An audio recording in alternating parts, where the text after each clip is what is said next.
کہ ہم نے جو ماہ مبارک میں نیکیاں کمائی ہیں ایسا نہ ہو یہ نیکیاں ہم سے ضائع اور برباد ہو جائیں۔ کہ غافل انسان ہوش کے ناخن لے، تجھے اس دنیا کے اندر ہمیشہ نہیں رہنا ہے۔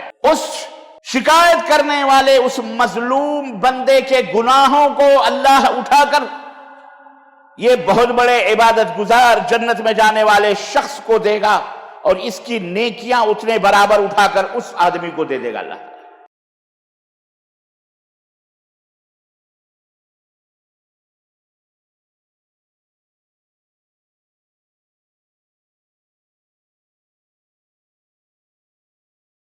ان الحمد للہ نحمده ونستعینه ونستغفره ونؤمن به ونتوکل علیہ ونعوذ باللہ من شرور انفسنا ومن سیئات اعمالنا من يهده الله فلا مضل له ومن يضلل فلا هادي له واشهد ان لا اله الا الله واشهد ان محمدا عبده ورسوله اما بعد فان خير الحديث كتاب الله وخير الهدي هدي محمد صلى الله عليه وسلم وشر الأمور محدثاتها وكل محدثة بدعة وكل بدعة ضلالة وكل ضلالة في النار. قال الله تعالى: يا أيها الذين آمنوا اتقوا الله حق تقاته ولا تموتن إلا وأنتم مسلمون. يا أيها الناس اتقوا ربكم الذي خلقكم من نفس واحدة وخلق منها زوجها وبث منهما رجالا كثيرا ونساء واتقوا الله الذي تساءلون به والأرحام إن الله كان عليكم رقيبا. يا أيها الذين آمنوا اتقوا الله وقولوا قولا سديدا يصلح لكم أعمالكم ويغفر لكم ذنوبكم ومن يطع الله ورسوله فقد فاز فوزا عظيما. اللهم صل على محمد وعلى آل محمد كما صليت على إبراهيم وعلى آل إبراهيم إنك حميد مجيد. اللهم بارك على محمد وعلى آل محمد كما باركت على إبراهيم وعلى آل إبراهيم إنك حميد مجيد. تمام قسم کی حمد و ثنا، کبریائی اور بڑائی اس اللہ عز و جل کے لیے لائق و زیبا ہے جس نے ہمیں اور آپ کو پیدا فرمایا، اور بیش بہا درود و سلام اس ذات مبارکہ مطہرہ پر جن کا نام نامی اسم گرامی احمد مجتبی محمد مصطفیٰ صلی اللہ علیہ وسلم. برادران اسلام، نوجوان دوستوں، بزرگوں اور بھائیوں، رمضان المبارک کی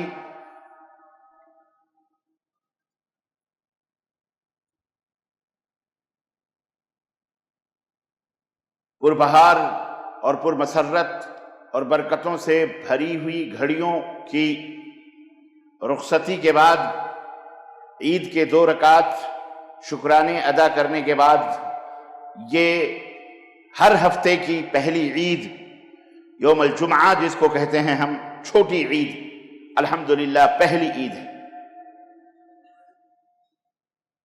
آج کے خطبہ جمعہ میں آپ حضرات کی خدمت میں جو باتیں عرض کرنے کی سعادت حاصل کرنے جا رہا ہوں ان کا تعلق ان نیکیوں اور خیر اور بھلائیوں کو جو ہم نے اس ماہ مبارک کے اندر کمائی ہیں، حاصل کی ہیں، ان کی حفاظت کے تعلق سے بات ہوگی. زندگی بڑی مختصر ہے اور محدود ہے اور گنی ہوئی ہے. اللہ تبارک و تعالیٰ نے زندگی کے ایک ایک سال کو، دن کو، گھڑیوں کو، لمحوں کو اللہ نے گن کے رکھا ہوا ہے. ہمیں کب اس دنیا کو خیر باد کہنا ہے، کب اس دنیا کو الوداع کہنا ہے، سب کچھ اللہ تبارک و تعالیٰ کے ہاں لکھا ہوا رکھا ہوا ہے. بالکل ایسے ہی جیسے ہی کچھ دنوں پہلے ہم رمضان المبارک کا استقبال کر رہے تھے، ماہ مبارک کے آمد پر اپنے آپ کو تیار کر رہے تھے اس کے استقبال کے لیے، اور اس کے اندر جو خیرات اور برکات تھی ان کو حاصل کرنے کے لیے. وہ ماہ مبارک آیا بھی، گزر بھی گیا، اور آج پہلا جمعہ ہے اس کے گزرنے کے بعد. بالکل اسی طرح سے ہماری زندگی ہے، کوئی آتا ہے اور کوئی پیدا ہوتا ہے۔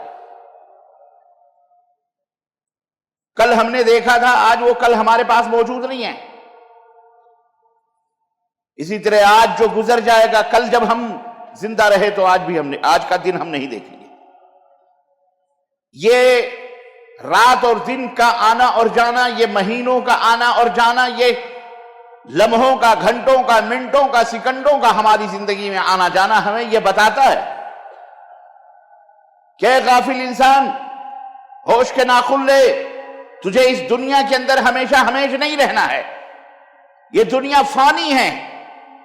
تجھے بھی جس طرح اپنے کندھوں پر اپنے مردوں کو لے کر قبرستان پہنچاتا ہے، تجھے بھی ایک دن ایسا آئے گا کہ تو بھی اسی طرح تختے کے اوپر لیٹا ہوا، تجھے بھی کندھوں پر اٹھا کر قبرستان پہنچایا جائے گا۔ عبرت کے درس لے، عبرت حاصل کرو کہ آخر ہم اس دنیا میں آئے کیوں ہیں۔ مرنا ہے ہمیں، کل نفس ذائقۃ الموت، ہر نفس کو موت کا مزہ چکھنا ہے۔ ہمیں کیا کرنا چاہیے؟ عزیزان گرامی، ہم اللہ کی بندگی اور اس کی عبادت کے لیے پیدا ہوئے ہیں، اللہ کو راضی کرنے، اللہ کو خوش کرنے کے لیے پیدا ہوئے ہیں۔ ہم اللہ اور اس کے رسول کی اطاعت اور بندگی کے لیے پیدا ہوئے ہیں۔ آپ اللہ کی فکر کرو، اللہ کو اپنے دلوں میں بساؤ، اللہ کے احکامات کی فکر کرو، اس کے اوپر عمل کرو۔ اللہ آپ کی فکر اور اللہ آپ کی سوچ رکھنے والا ہے۔ واللہ یرزق من یشاء بغیر حساب، اور اللہ جسے چاہتا ہے بے حساب روزیاں عطا فرماتا ہے۔ عزیزان گرامی، ماہ مبارک کے اندر ہم نے جو نیکیاں کمائی ہیں، اس کی مثال بالکل ایسے ہی ہے کہ جیسے موسم تجارت کے اندر ایک تاجر موسم کی مناسبت سے کمائی کرتا ہے۔ عقل مند تاجر وہ ہے کہ جب موسم تجارت ختم ہو جاتا ہے، بزنس کا جو موسم ہوتا ہے، سیزن ہوتا ہے، جب وہ گزر جاتا ہے، اس کے بعد اپنے دکان کا محاسبہ کرتا ہے، اپنی کمائی کا حساب و کتاب کرتا ہے، وہ جوڑتا ہے، گھٹاتا ہے، تقسیم کرتا ہے کہ ہم نے کتنا پایا، کتنا کھویا، ہم نے کیا کمایا۔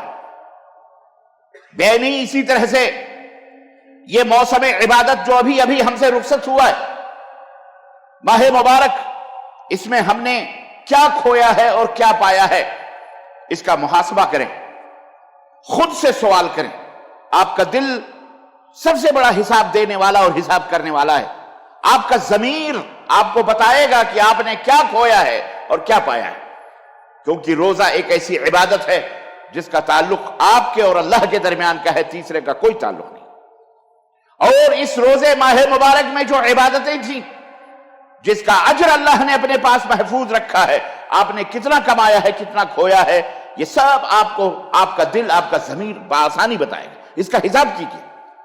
ایک عقل مند تاجر وہی ہے جو باقاعدہ حساب کرتا ہے، پھر اس حساب کی روشنی میں خود فیصلہ کرتا ہے کہ اب ہمیں کیا کرنا ہے، آگے کی پلاننگ کیا ہے۔ عزیزان گرامی، آپ بھی اپنی زندگی کو پلان کریں، پلاننگ کریں، تخطیط کریں کہ اب آگے ہم کو کس طرح اللہ کو راضی کرنا ہے، کچھ کرنا ہے۔ اسی طرح سے ایک بہترین تاجر وہ ہے کہ جو کماتا ہے، کمانے کے بعد پھر اس کی دولت کی، مال کی حفاظت بھی کر کے فکر کرتا ہے کہ ہم نے جو کمایا ہے اس کی حفاظت کریں۔ ایسا نہ ہو کہ ناجائز طریقے سے، غلط طریقے سے یہ مال ضائع ہو جائے، برباد ہو جائے، اور جہاں جیسے ہم پہلے تھے ویسے پھر کنگال ہو جائیں۔ اس کی سینتتا ہے، اس کو حفاظت کرتا ہے۔ ایسے ہی ہمیں بھی چاہیے کہ ہم نے جو ماہ مبارک میں نیکیاں کمائی ہیں، ایسا نہ ہو کہ غرور کے اندر پھنس کر یہ نیکیاں ہم سے ضائع اور برباد ہو جائیں، غفلت میں پڑ کر یہ نیکیاں ہم سے برباد ہو جائیں۔ شیطان کھل چکے ہیں، شیطان جو بندھے ہوئے تھے آزاد ہو چکے ہیں، اب وہ ہماری ایک ایک نیکیوں کو برباد کرنے پر لگے ہوئے ہیں۔ جو عبادتیں، جو خلوص، جو ذوق، جو شوق ہم کو ماہ مبارک میں، رمضان المبارک میں تھا، وہی ذوق، وہی شوق ہمیں پیدا کرنے کی ضرورت ہے، ہمیں سوچنے کی ضرورت ہے، تاکہ ہم اللہ تبارک و تعالیٰ کی رضا اور اس کی خوشنودی کو حاصل کر سکیں۔ یہ اعمال کس طرح سے ضائع برباد ہوتے ہیں؟ غفلتوں کی وجہ سے۔ اذان ہوتی ہے، یہی ماہ مبارک میں آپ نے تربیت دی کہ آپ فوری طور پر تیاری کرتے ہیں نماز کی، دکان مکان چھوڑ کر اللہ کی عبادت کے لیے مستعد ہوتے ہیں، صبح کے وقت سحری کھاتے ہیں، بیدار ہوتے ہیں، نماز پڑھتے ہیں فجر کی، ظہر کے وقت نماز پڑھتے ہیں، ہر ٹائم باقاعدہ مستعدی کے ساتھ۔ لیکن جو ہی رمضان گزرتا ہے شیطان آپ کو پھر تھپکیاں دینا شروع کر دیتا ہے۔ وہ مسجدیں جن کے صحن ماہ رمضان میں تنگ ہو چکے تھے، جگہ نہیں ملتی تھی کہ یہاں پر ہم کھڑے ہو سکیں، بلکہ باہر حصے کے اندر نماز پڑھنا نصیب ہوتا تھا، آج وہ مسجدیں ابھی سے ہی ویران ہو چکی ہیں، پہلی صف بڑی مشکل سے بھری جاتی ہے، لوگ خالی ہو چکے ہیں۔ یہ ہماری غفلت کے نتیجے، یہ بیوقوفی ہے ہماری۔ ہمیں چاہیے کہ ہم جس ذوق اور شوق کا ہم نے اللہ رب العزت سے عہد کیا، وعدہ کیا ہے، اسی ذوق اور شوق کے ساتھ اللہ کی عبادت و بندگی کریں، اور اپنی عبادتوں پر ناز نہ کریں۔ اپنی زبانوں کو جس طرح آپ نے لگام دیا تھا ماہ رمضان میں، اپنی آنکھوں کو جس طرح لگام دیا تھا، اپنے ہاتھوں کو جس طرح آپ نے کنٹرول میں کیا تھا، یہی کنٹرول رمضان کے بعد بھی ہونی چاہیے۔ جو اللہ آپ کا رمضان مبارک کے اندر رقیب تھا، نگراں تھا، دیکھ رہا تھا، نگرانی فرما رہا تھا، وہی رمضان کا اللہ ہی صرف نہیں بلکہ پورے 11 مہینوں کا بھی اللہ ہے۔ آپ یہ نہ سوچیں کہ رمضان کا اللہ کوئی اور تھا اور غیر رمضان کا اللہ کوئی اور ہے، استغفر اللہ، نہیں، وہی اللہ ہے جو آپ کی نگرانی کر رہا ہے۔ اس لیے اپنے زبانوں کو، اپنے ہاتھوں کو، اپنے آنکھوں کو، اپنے کانوں کو کنٹرول کریں۔ جس ماہ رمضان نے آپ کو کنٹرول سکھایا ہے، ہر چیز پر آپ کو کنٹرول تھا، ہر برائی کے اوپر آپ کنٹرول کرتے تھے، ہر عیب کے اوپر آپ کو کنٹرول تھا، ایسے ہی آپ اپنے آپ کو کنٹرول میں رکھیے یہ 11 مہینے، تاکہ آپ کی نیکیاں ضائع اور برباد نہ ہوں۔ گناہوں کی وجہ سے جس طرح نیکیوں کی وجہ سے گناہ ختم ہو جاتے ہیں، ان الحسنات یذہبن السیئات، جس طرح اللہ نے فرمایا، یاد رکھو بالکل اسی طرح سے گناہ کرنے کی وجہ سے نیکیاں بھی ختم ہو جاتی ہیں، اور میدان محشر میں آدمی کنگال رہے گا۔ اللہ کے رسول صلی اللہ علیہ وسلم فرماتے ہیں کہ قیامت کے دن بڑے بڑے نمازی آئیں گے، بڑے بڑے عبادت گزار آئیں گے۔ اتدرون من المفلس، تمہیں پتا ہے مفلس کون ہے؟ میری امت کا، میری امت کا کنگال کون ہے؟ میری امت کا فقیر کون ہے؟ قلاش کون ہے؟ برباد کون ہے میری امت کا؟ اتدرون من المفلس، تمہیں پتا ہے مفلس کیا کون ہے میری امت کا؟ قالوا من لا دینار له ولا درہم یا رسول اللہ۔ صحابہ نے کہا کہ اللہ کے رسول صلی اللہ علیہ وسلم، جس کے پاس کوئی دینار نہ ہو، کوئی درہم نہ ہو، وہی قلاش ہے، وہی کنگال ہے، وہی فقیر ہے، وہی محتاج ہے۔ نبی کریم صلی اللہ علیہ وسلم نے فرمایا، نہ، میری امت کا کنگال وہ ہے جو قیامت کے دن میدان محشر میں نمازوں کا، عبادتوں کا گٹھر لے کے اپنے سامنے، اپنے سر پہ آئے گا، اور سر محشر اللہ اسے جنت میں جانے کا حکم دے گا، لیکن سر محشر ایک شخص کھڑا ہوگا اور کہے گا، اللہ میرا حساب اس بندے سے کروا دے، میرا حساب اس بندے سے کروا دے۔ اللہ فرمائے گا، تیرا کیا حساب؟ وہ کہے گا، شتمنی ھذا، اس نے مجھے دنیا میں گالی دی تھی۔ سوچ رہے ہیں آپ، جو اپنی منہ سے آپ بہت گالیاں نکالتے ہیں، بات بات کو، ہواؤں کو، فضاؤں کو، اپنے کاموں کو، کسی کو بھی گالی نکالتے رہتے، کوئی کنٹرول نہیں۔ بعض جگہیں اور بعض گاؤں، بعض شہر، بعض علاقے تو ایسے ہیں کہ بغیر گالی کے ان کا کام ہی نہیں چلتا، اور اس کو فخر سمجھتے ہیں، ایون اپنے باپ ماں کو بھی گالی دے دیتے ہیں اور اسے کوئی اہمیت نہیں دیتے۔ استغفر اللہ۔ اللہ کے رسول صلی اللہ علیہ وسلم فرماتے ہیں، اللہ فرمائے گا، تو اس کا بدلہ دے۔ وہ کہے گا، اللہ میرے پاس کچھ بھی نہیں ہے، میری نیکیاں ہیں بس، یہ میری عبادتیں، یہ میری نیازتیں، یہ میری نمازیں، یہ میرے زکوٰۃ، یہ میرے صدقات، میرے پاس تو کچھ بھی نہیں اس کے سوا۔ اللہ فرمائے گا، ہے تیرے پاس، اس شکایت کرنے والے اس مظلوم بندے کے گناہوں کو اللہ اٹھا کر یہ بہت بڑے عبادت گزار جنت میں جانے والے شخص کو دے گا، اور اس کی نیکیاں اتنے برابر اٹھا کر اس آدمی کو دے دے گا اللہ جو مظلوم ہے۔ دوسرا کھڑا ہوگا، وہ کہے گا اس نے مجھے تھپڑ مارے تھے ناجائز طریقے پر، اللہ فرمائے گا پھر وہی بات گھومے گی، پھر اس کی نیکیاں اٹھا کر اللہ تبارک و تعالیٰ اس کے گناہ نکال کر کے اس کو دے دے گا، اور اس کی نیکیاں نکال کر کے اس مظلوم کے حوالے کرے گا۔ اللہ کے رسول صلی اللہ علیہ وسلم فرماتے ہیں اس طرح سے مطالبہ کرنے والے کھڑے ہوتے رہیں گے، جس طرح دنیا کے اندر وہ نماز بھی پڑھتا تھا، روزہ بھی رکھتا تھا، عبادات بھی کرتا تھا، لیکن وہ دوسروں کے حقوق کی حفاظت نہیں کرتا تھا۔ اس طرح سے اللہ تعالیٰ اس کی نیکیوں کو اٹھا کر لوگوں میں تقسیم کر دے گا، لوگوں کے گناہ اٹھا کر اس کے سر کے اوپر لاد دے گا۔ اب اس کے سر پر جو عبادتوں کا گٹھر تھا اب وہ گناہوں کا گٹھر بن جائے گا، اور اس طرح منہ کے بل گھسیٹتے ہوئے اسے جہنم میں ڈال دیا جائے گا۔ اللہ ہم سب کو جہنم سے محفوظ رکھے۔ عزیزان گرامی، یہ شہادت گہے الفت پہ قدم رکھنا ہے۔ لوگ آسان سمجھتے ہیں مسلمان ہونا، اس کی حفاظت کرو، دین کی، اسلام کی، عبادات کی۔ اسلام اس کا نام نہیں ہے کہ آپ نے کلمہ توحید پڑھ لیا، زبان سے کہہ دیا، اور اس کے بعد آپ آزاد ہو گئے، جو چاہیں کریں، جس کے سامنے چاہیں رکوع کریں، جس کے سامنے چاہیں سجدہ کریں، جس کے سامنے چاہیں ہاتھ جوڑیں، جس کے سامنے چاہیں آپ فریاد کریں۔ اسلام کو سمجھنے کی ضرورت ہے، دین کو سمجھنے کی ضرورت ہے۔ جو چاہیں اپنی زبان سے کہیں، اپنے ہاتھوں سے کریں، جس کو چاہیں قتل کریں، جس کو چاہیں چوری کریں، جس کی چاہیں مال لوٹیں، جس کو چاہیں کرنا۔ اسلام اس کا نام نہیں ہے۔ اسلام تو فرما برداری کا نام ہے، اطاعت کا نام ہے۔ کس کی؟ شیطان کی نہیں، اللہ عز و جل کی، جو ساری کائنات کا خالق و مالک ہے، اللہ کے رسول صلی اللہ علیہ وسلم کی، جو اللہ کے پیغمبر اور نبی بنا کر کے اس دنیا کے اندر بھیجے گئے تھے، جن کے بارے میں اللہ نے فرمایا،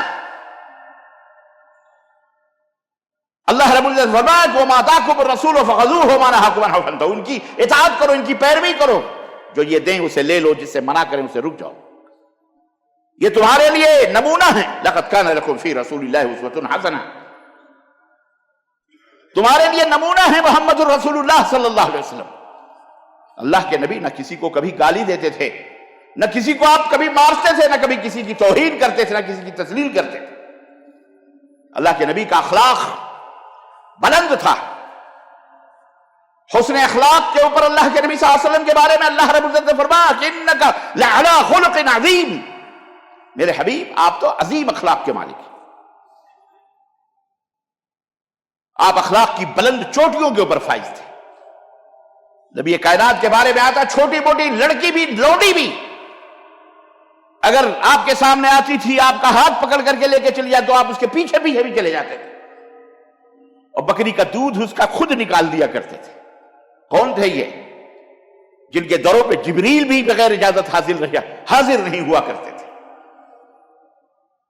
جن کی شان یہ تھی کہ اگر آسمان کی طرف نظر اڑ گئی تو اللہ رب العزت وہی نازل فرما دیتا تھا، جبریل کو حکم دیتا تھا جاؤ دیکھو میرے نبی کا کیا بات، میرے نبی کیا کہنا چاہتے ہیں۔ اللہ اکبر، وہ مقام تھا، وہ رتبہ تھا، لیکن غریبوں، یتیموں، مسکینوں، مظلوموں کی آپ صلی اللہ علیہ وسلم مدد کیا کرتے تھے۔ حسن اخلاق آپ سب اللہ کے رسول صلی اللہ علیہ وسلم بلند۔ اللہ کے نبی صلی اللہ علیہ وسلم سے پوچھا گیا سب سے بہترین مسلمان کون ہے؟ ای الاسلام افضل یا رسول اللہ، سب سے بہترین مسلمان کون ہے؟ آپ نے فرمایا جس کا اخلاق سب سے اچھا۔ اخلاق کس کا نام ہے؟ اخلاق اس بات کا نام ہے کہ آپ کے ہاتھوں سے من سلم المسلمون من یدہ ولسانہ۔ اللہ کے نبی نے فرمایا کہ سب سے بہترین مسلمان وہ ہے کہ جس سے کہ مسلمان کی عزت و آبرو اس کے ہاتھ سے، اس کی زبان سے محفوظ رہے، جس نے کبھی کسی کے اوپر ظلم نہیں کیا، زیادتی نہیں کی، جو زیادتی نہ کرے کسی کے اوپر، جو ٹولرنس رکھے، رواداری رکھے، امن رکھے اپنے اندر، دوسروں کی عزت کرے، تکریم کرے۔ من لم یرحم صغیرنا ولم یوقر کبیرنا فلیس منا۔ نبی کائنات نے فرمایا جو اپنے چھوٹوں کے اوپر رحم نہ کرے، شفقت نہ کرے، اور اپنے بڑوں کی عزت نہ کرے، وہ ہم میں سے نہیں ہے۔ جھوٹا ہے وہ مسلمان، جھوٹا ہے۔ آج اپنی زبانوں سے نہ جانے کیا کیا کہتے ہیں. آپ نمازی ہیں، آپ حاجی ہیں، آپ پرہیزگار ہیں وہ آپ کے لیے. اس کا یہ مطلب تو نہیں ہے کہ آپ اپنے بھائی کو ذلیل کریں. اس کا مطلب تو نہیں ہے کہ آپ بھائی کو رسوا کریں، آپ بھائی کو گالیاں دیں، آپ بھائی کو اذیت پہنچائیں، اس کے دل کو ٹھیس پہنچے. آپ کی زبان سے، آپ کی زبان اتنی لمبی ہو جائے، اتنی دراز ہو جائے، اتنی کڑوی ہو جائے، استغفر اللہ کی لوگ پناہ مانگے آپ سے، آپ کے بھائی، آپ کے بہن آپ سے پناہ مانگے. ایسی تو نہیں ہونی چاہیے آپ کی زبان. یہ نیکیوں کو برباد کرنے والی چیزیں ہیں، نیکیوں کو ضائع کرنے والی چیزیں ہیں. غرور نہ کریں، گھمنڈ نہ کریں اپنی عبادتوں پر کہ ہم نے تو 2 قرآن ختم کر لیے، 3 قرآن ختم کر لیے. رمضان المبارک میں ہم نے خوب سجدے کیے، خوب روئے، خوب گر گئے، خوب تلاوتیں کری، خوب روزے رکھے، خوب صدقے اور خیرات کے. غرور نہ کریں ورنہ یہ غرور آپ کو مٹی میں ملا دے گا. شکر ادا کریں، تواضع اختیار کریں، انکساری اختیار کریں. عبداللہ ابن مبارک بہت بڑے مالدار آدمی تھے، محدث تھے اپنے زمانے کے. اتنے بڑے محدث تھے کہ جس راوی کے بارے میں، روایت کرنے والے کے بارے میں کہہ دیتے تھے کہ یہ جھوٹا ہے تو پورے محدثین اسے جھوٹا سمجھتے تھے. آج بھی جس حدیث کے بارے میں عبداللہ ابن مبارک یہ کہہ دیں یہ حدیث ضعیف ہے کیونکہ اس کے اندر فلانا راوی ہے، فلانا ایسا ہے، تو آج بھی محدثین اس حدیث کو ضعیف کہتے ہیں. کون تھے یہ؟ ان کے والد غلام تھے، مبارک نام تھا، غلام تھے. ان کے حسن اخلاق پر ان کو مالک نے ان کو آزاد کر دیا اور اس کے بعد یہ نوکری کرنے لگے کسی کے ہاں، باغ میں باغبانی کرنے لگے.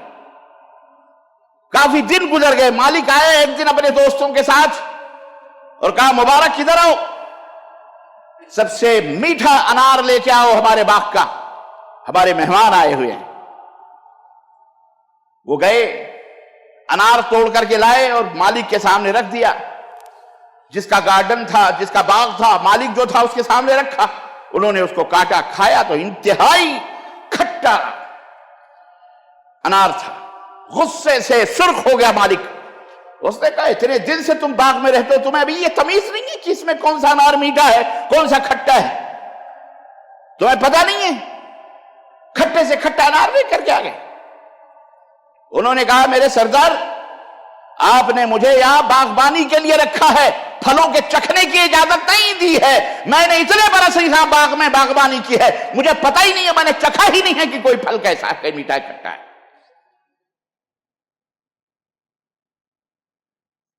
مالک نے سوچا، صاحب باغ نے سوچا کہ ہو سکتا ہے یہ اپنی بڑھ کر رہا ہو. اس نے آزو بازو رہنے والے مزدوروں کو بلایا اور اس سے پوچھا اس کے بارے میں.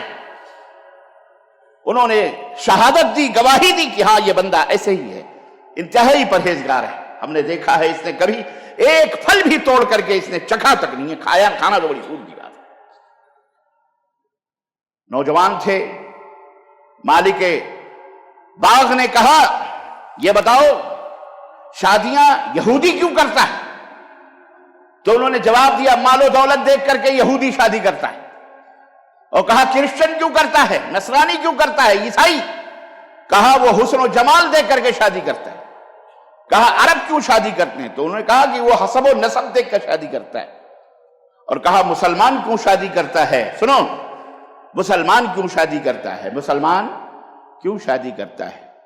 تو انہوں نے کہا مسلمان تقوی دیکھ کر کے شادی کرتا ہے، تقوی اور پرہیزگاری دیکھ کر کے شادی کرتا ہے. گھر لے گئے اپنی بیٹی، اس زمانے میں مالداری کا عالم یہ تھا، اپنی بیٹی ان سے بیاہ کی.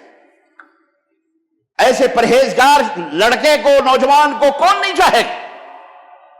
آج ہم بھی شادیاں کرتے ہیں، چودھری ہے، وڈیرا ہے، بڑا ہے، بہت بڑے سیٹ ہیں، بہت بڑے زمیندار ہیں، ان کو دیکھ دیکھ کر کے لڑکوں کی شادیاں کرتے ہیں. تقوی دیکھو، تقوی، پرہیزگاری، قرآن کا پڑھا ہوا ہے، نمازی ہے، متشرع ہے، پرہیزگار ہے، وہ دیکھ کر کے اپنے لڑکیوں کو بیاہو. مال و دولت تو ہاتھ کی میل ہے. آپ کو خود پتا ہے آپ پہلے کیا تھے اور اب کیا ہیں. ہم میں ہر ایک کو پتا ہے کہ ہمارا ماضی کیا تھا، مستقبل کیا ہے، حال کیا ہے. تقوی دیکھو، پرہیزگاری دیکھو، ایسے لوگ اپنی لڑکیاں بیاہ. چنانچہ اس باغ کے مالک نے اس باغبان نوکر سے اپنی بیٹی بیاہ دی. پتہ ہے وہی وہ نطفہ تھا کہ اس پاکیزہ نطفے سے، ایسے پاکیزہ متقی باپ سے جو اولاد پیدا ہوئی، اس میں حضرت عبداللہ ابن مبارک رحمت اللہ علیہ پیدا ہوئی، جو اپنے زمانے کے محدث تھے. اور آج تک منبر و محراب ہی نہیں، درس و تدریس کی مسندیں بھی، حرم پاک کے منبر بھی الحمدللہ ان کے ناموں سے، ان کی یادوں سے گونج رہے ہیں. کون؟ حضرت عبداللہ ابن مبارک رحمت اللہ، جن کے مال و دولت کا عالم یہ تھا، بہت زیادہ مالدار، بہت زیادہ دولت مند. جب وہ حج کرنے جاتے تھے تو سینکڑوں لوگوں کا قافلہ اپنے خرچے سے لے کے جاتے تھے حج کرنے کے لیے. ایک دفعہ کا واقعہ ہے کہ سب لے کر کے گئے، سب سے کہا میں حج کرنے والا ہوں، سب تیار ہو گئے. ان سے کہا کہ اپنے اپنے صندوق، اپنے اپنے حج کے خرچے لا کر کے ہمارے پاس جمع کرو. سبوں نے حج کے خرچے انہوں نے بتایا کہ اتنے 1000 درہم یا اتنے 100 درہم یا دینار لگیں گے. سبوں نے پوٹلیاں بنا کر کے اپنے نام لکھ کر کے جمع کی. عبداللہ ابن مبارک رحمت اللہ علیہ کی خدمت میں لا کے رکھا کہ ہم آپ کے ساتھ حج کرنے جائیں. سینکڑوں لوگوں کا قافلہ لے کر کے چلے. ان کے پاس منشی بھی رہا کرتا تھا، خزانچی، اس کے پاس صندوق بھی بھرے ہوئے پورے رہتے تھے. لے کے گئے، راستے بھر خرچ ہوتا رہا. گئے مکہ گئے اور سب کو دینار و درہم دیے، مٹھیاں بھر کر کے کہ اپنے گھر والوں کے لیے ہدیے تحفے مکے سے خرید لو، واپسی ہے. سبوں نے ہدیے تحفے بھی خریدے. اور جب واپس ہوئے، جب اپنے وطن واپس ہوئے تو ایک دن سب کو جمع کیا، سب کے لیے بہترین کپڑے بنوائے عبداللہ ابن مبارک نے. اب بنوا کر کے کھانا وغیرہ کھلا کر کے اور اپنے خزانچی سے کہا کہ وہ بکس لے کے آ جاؤ جس بکس میں سب کے مال موجود ہیں. راوی بیان کرتا ہے کہ باکس کھولا گیا تو اس کے اندر سب کے پیسوں کے جو تھیلے تھے اسی شکل و صورت میں جیسے انہوں نے دیے تھے ویسے ہی رکھے تھے. انہوں نے سب کے نام پکار کر کے ان کے پیسے واپس کیے. لوگوں نے کہا اور یہ اخراجات، کہنے لگے ہم نے اپنی جیبوں سے خرچ کیے. اللہ، کون خرچ کرنے والا آج کے زمانے میں ہے؟ کوئی بادشاہ بتا دو. بہرحال اللہ نے نوازا تھا انہیں. کہنے کا مطلب یہ ہے کہ وہ کہا کرتے تھے، وہ کہا کرتے تھے کہ یہ بات جو میں نے کہی ہے وہ ایک اہم ان کی ایک گفتگو پر کی ہے. اللہم صلی علی محمد وعلی آل محمد کما صلیت علی ابراہیم وعلی آل ابراہیم انک حمید مجید. عبداللہ ابن مبارک رحمت اللہ علیہ جو اللہ رب العزت نے انہیں نوازا تھا، ان کا عالم یہ تھا کہ ان کے صدقات اور زکوٰۃ کو وہ، ہاں اس بات پر میں نے یہ بات کی کتنے صدقات اور خیرات کرتے تھے کہ شہر میں کوئی بھی ایسا باقی نہیں تھا جس نے ان کے صدقات اور زکوٰۃ نہ کھائے. لیکن ان کا عالم یہ تھا تواضع اور انکساری کا کہ اگر راستے سے گزر ہوتا اور کوئی ایسا شخص ملتا، دیکھتے کہ یہ شخص میرا مقروض ہے، قرض لے کے گیا ہے یا کچھ بھی، تو چپ چاپ وہ گلی ہی تبدیل کر کے دوسرے راستے سے گزر جاتے تھے کہ کہیں مجھ سے ملاقات ہو تو مجھے دیکھ کر وہ شرمندہ نہ ہو. اللہ، مجھے دیکھ کر وہ شرمندہ نہ ہو. یہ ہمارے سلف کا طریقہ تھا، یہ محدثین کا طریقہ تھا. یہ عالم تھا ان کے تقوی کا، عزت نفس کا، لوگوں کی عزت و آبرو کے خیال کرنے کا کہ کتنی عزت کرتے تھے، کتنا خیال رکھتے تھے. عزیزان گرامی، ہم کو بھی چاہیے کہ ہم اپنے مسلمان بھائیوں کی عزت کریں، اپنے مسلمان بہنوں کی عزت کریں، ان کے عزت و آبرو کی حفاظت کریں.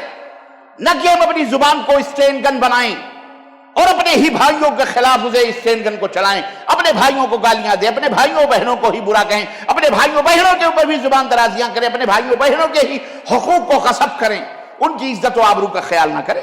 ایسا نہیں ہونا چاہیے. حفاظت کیجیے اپنے نیکیوں کی. ابھی میں نے بتایا کہ کیا حشر ہوگا ایسے لوگوں کا. غرور نہ کیجیے اپنی عبادتوں پر کہ آپ بہت زیادہ متقی ہیں، آپ بہت زیادہ عمرہ آپ نے کر لیا، بہت زیادہ حج آپ نے کر لیا. جیسے کہ آج ہمارے یہاں یہ ہوتا ہے کہ ہم حاجی صاحب ہیں، ہم نمازی صاحب، ہم فلانے صاحب. اس سے عبادتیں ضائع اور برباد ہو جاتی ہیں. اپنی عبادتوں کو چھپائیے. اپنی عبادت چھپائیے. حضرت علی ابن ابی طالب رضی اللہ تعالیٰ عنہ کے بارے میں آتا تھا کہ وہ مسجد نبوی میں نماز پڑھتے یا اپنی مسجد میں نماز پڑھتے, رات کو اٹھ کر کے نماز پڑھتے, اور اگر خاموشی کے ساتھ مسجد کے اندر اگر دروازے پر مسجد کے آہٹ سنتے اللہ اکبر تو کھڑے ہو جاتے اور جا کے دیے کی جو بتی, چراغ کی جو بتی ہوتی ہے اسے درست کرنا شروع کر دیتے تھے تاکہ لوگ یہ نہ جان پائیں کہ میں نماز پڑھ رہا ہوں. اپنی عبادتوں کے چھپانے کا عالم یہ تھا. اور آج ریاکاری اور دکھاوے کا عالم یہ ہے کہ اللہ کا ذکر بھی ہم کرتے ہیں تو دنیا کو بتا کے کرتے ہیں.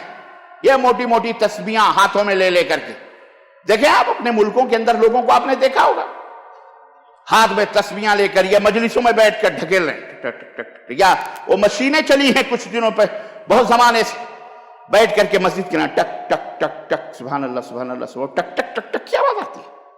یہ ریاکاری ہے, یہ دکھاوا ہے, یہ حرام ہے. یہ صوفی سنتوں کے طرف سے آئے ہوئے شیطانی تسبیحات ہیں. یہ تسبیح نہیں ہے. یہ تم نے سنتوں کو چھوڑا تو شیطان نے تمہیں بدعتوں پر اور حرام چیزوں پہ لگا دیا. عدوا علی الانامل, یہ انگلیاں تمہارے ساتھ قبر میں جائیں گی, یہ انگلیاں جائیں گی قبر میں, ان کے اوپر شمار کرو. یہ جو لکیریں دی گئی ہیں ان لکیروں کا فائدہ اٹھاؤ. 3 1 2 3 سبحان اللہ سبحان اللہ سبحان اللہ, ٹھیک ہے. اور 3 کو 5 میں ضرب دو کتنا ہو جاتا 15, اور داہنے پہ پڑھو داہنے پر, اور 2 دفعہ پڑھو تو 30, اور اسی 3 کو 1 دفعہ اور پڑھ دو تو کتنا ہو گیا 33. تو 33 دفعہ سبحان اللہ, 33 دفعہ الحمدللہ, 33 دفعہ اللہ اکبر, 1 دفعہ لا الہ الا اللہ, ہو گیا 100.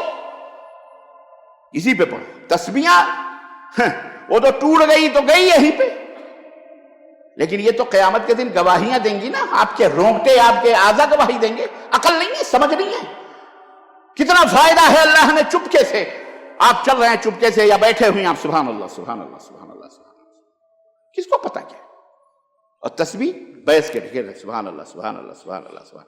مدینے کے اندر تو اتنے موٹے موٹے یہ موریتانیہ اور افریقہ اور سوڈان کے لوگ اتنے موٹے موٹے تسبیحاں لے کے ڈھکے, جو لمبا چوڑا تسبیح انکشاف ہوتا ہے.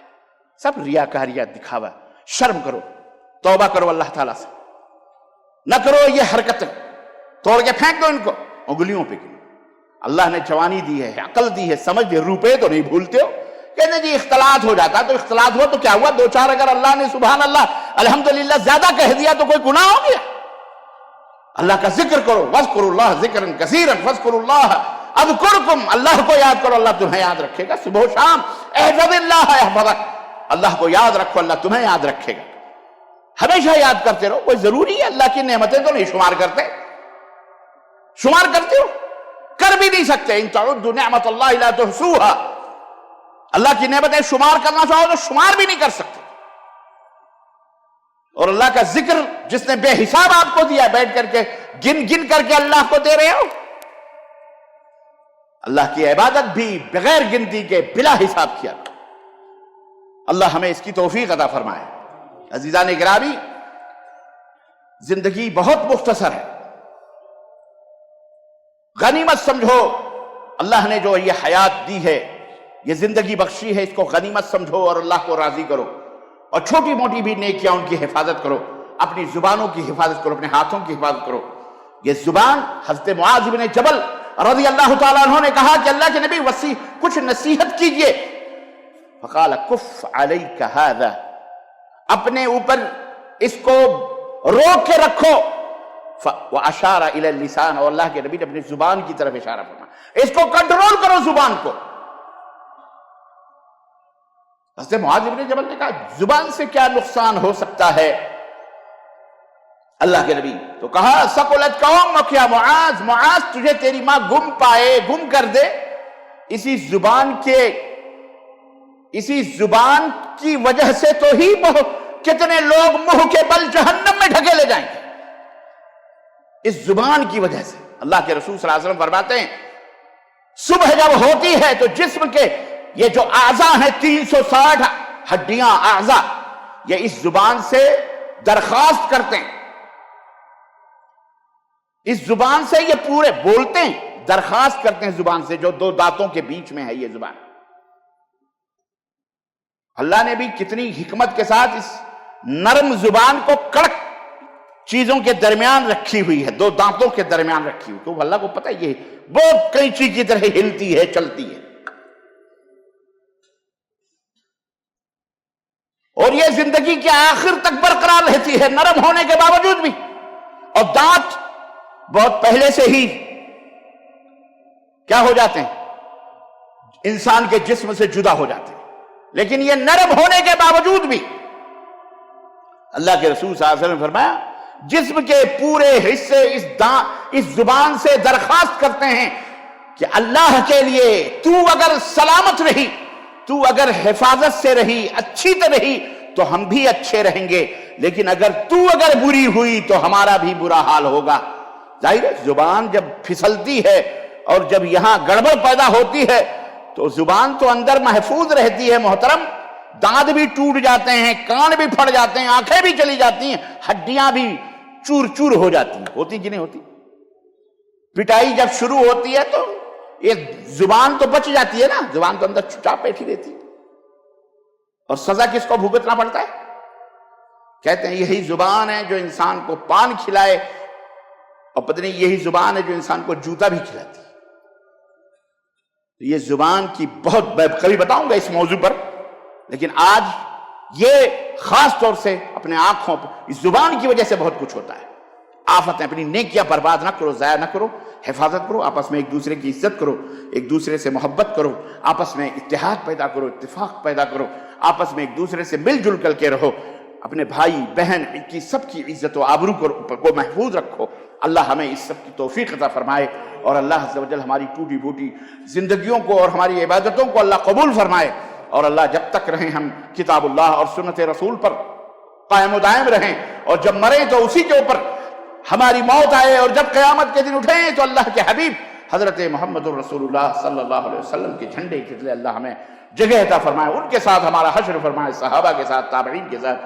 اللہ تعالی ہم سب کے گناہوں کو معاف فرمائے، اللہ ہمارے ماں باپ کی گردنوں کو جہنم سے آزاد فرمائے، اللہ ہم سب کی گردنوں کو جہنم سے آزاد فرمائے، اللہ ہمارے ماں باپ، بھائی بہن، آل اولاد، بیوی بچے، اعزاء اقارب، دوست احباب، سب کی گردنوں کو اللہ جہنم سے آزاد فرمائے، اور اللہ ہم سب کو اپنی رضا اور خوشنودی حاصل کرنے کی توفیق عطا فرمائے، آمین یا رب العالمین۔ بارک اللہ لنا ولکم فی القرآن العظیم، ونفعني وإياكم بالآیات والذکر الحکیم، انہ تعالی جواد کریم ملک الرؤوف الرحیم۔